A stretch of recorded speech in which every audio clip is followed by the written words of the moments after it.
ক্ষমতার অপব্যবহার করতেছে এবং যারা যা নাই তাই করতেছে, ক্ষমতা পেয়ে প্রত্যেকটা মানুষের উপরে স্টিম রোলার চালাচ্ছে, নির্যাতন করতেছে, চাঁদাবাজি করতেছে, এই সমস্ত পাতি নেতাদেরকে এরকম গুনে গুনে আওয়ামী লীগ তাদেরকে ধরে আনবে।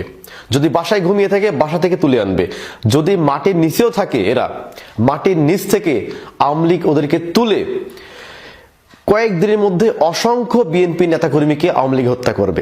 কারণ কি জানেন যে আওয়ামী লীগ হচ্ছে অত্যন্ত প্রতিশোধ পরায়ণ একটি দল।